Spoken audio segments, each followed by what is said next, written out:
Les gens, à une époque, eh bien, s'exprimaient, allez, au plus, il y avait 50 personnes qui pouvaient l'entendre à la fois, 100 personnes, quand il n'y avait pas de micro, 200, 500. Mais vous imaginez qu'aujourd'hui, à travers un clavier, parce que maintenant, il y a la langue des doigts, à travers un clavier, tu mets un mot, tu mets un commentaire, tu mets un post, des milliers de personnes peuvent le voir en quelques secondes. Mais t'imagines l'impact. Va rattraper l'erreur après, Abdallah. Pour toutes celles et ceux qui désirent savoir quand et comment s'exprimer à travers des conversations avec leurs parents, avec les gens, dans des assemblées, dans des assises, sur les réseaux sociaux, sur le net, etc. Eh bien, prends ces conseils et prends ces rappels. Et ensuite, pose-toi la question, est-ce qu'il est bon que je parle ou il est meilleur que je me taise? Première des choses. Allah tabaraka wa ta'ala, et n'oublie jamais cela. Il nous dit dans le Saint-Coran, ما يلفظ من قول إلا لديه رقيب عتيد. Il ne prononce aucune parole. L'être humain ne prononce aucune parole sans qu'il y ait un gardien, un ange prêt à l'inscrire. Il est aux aguets et ton Seigneur est aux aguets. Inna rabbaka labil mirsad. Sans qu'il y ait un gardien prêt à l'inscrire, toute parole que tu sors, eh bien, il y a des anges. Il y a un gardien qui est là et qui attend et qui surveille et qui est prêt à l'inscrire. Et au jour de la résurrection, eh bien, on dévoilera les feuillets, on déroulera les feuillets. Et voilà que tu devras rendre des comptes sur ton livre, tout ce que tu as dit et ce que tu as fait. Iqra kitabak. Voilà ce qui te sera dit. Lis ton livre.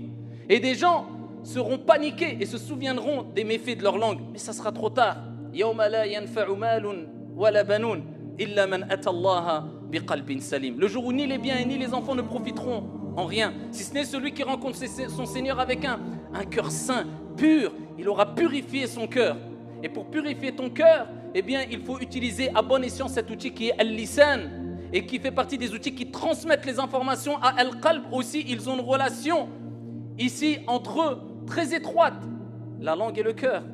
Première des choses, n'oublie pas que toutes tes paroles sont inscrites. Deuxième des choses, le prophète alayhi salam te donne cet enseignement et te donne ce conseil rapporté par Muslim. Man kana yu'minu billah wal yawmil akhir falyaqul khayran aw liyasmut.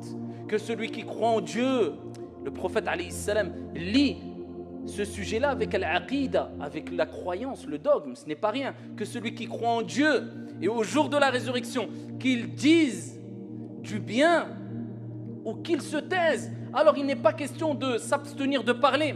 Dieu dit dans le Coran, Qul huwa Allahu ahad, Qul a'udhu bi rabbil falaq, Qul a'udhu bi rabbin nas, Qul ya ayyuhal kafirun ila akhirih. Dieu nous exhorte et nous enseigne et nous apprend et nous informe qu'il est bon de parler. Mais de quelle manière? Dans tous les versets ou les débuts de versets que je vous ai cités précédemment, Dieu dit, il est Dieu l'unique. Qul a'udhu bi rabbil falaq, je cherche refuge auprès d'Allah, etc. Mais Allah Jalla wa Ala nous rappelle dans un autre verset coranique comment on doit s'exprimer. Qul, c'est une chose, mais de quelle manière? Wa qulu linnasi husna. Et dites aux gens des bonnes paroles. Ya ayyuhalladhina amanu taqullah. Dieu dit dans le Coran, ô vous qui avez cru, craignez Dieu. Wa qulu qawlan sadida.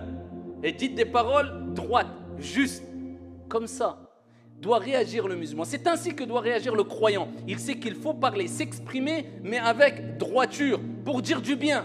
Troisième des choses, si tu sais que tes paroles ne vont pas construire, ne vont pas rapporter quelque chose de positif, ne vont pas apporter un plus, ou bien au contraire, ils vont provoquer la fitna, les troubles, la polémique, la médisance, la pagaille, eh bien tais-toi, garde le silence. Et n'oublie pas que Dieu, de par sa sagesse, eh bien, il nous a créés avec deux oreilles et une seule langue pour nous rappeler qu'il est beaucoup plus important d'écouter que de parler. Et tu dois plus écouter que parler. Mais malheureusement, beaucoup oublient cela et facilement ils se permettent d'exprimer leurs propres désirs, leurs propres opinions sans savoir les conséquences de cette expression-là. Et quelquefois, ils créent des dégâts, des choses dévastatrices et ils ont oublié que leur Seigneur Tabaraka wa Ta'ala leur demandera des comptes sur ces choses-là, sur ce qu'ils ont exprimé. Voilà pourquoi il est très important d'apprendre à garder le silence. Et Wahb ibn Munabbih rahimahullah ta'ala disait, il y a ijma', unanimité chez les sages sur le fait que garder le silence, ra'sul hikmah, c'est la tête de la sagesse. Et le prophète alayhi salatu wassalam, dans le hadith rapporté par At-Tirmidhi, dit: celui qui aura gardé le silence, naja, sera sauvé, sera préservé. Donc apprenez à vous exprimer quand vraiment il y a un intérêt, et surtout sur les questions religieuses, et à se taire quand il n'y a pas d'intérêt vraiment positif.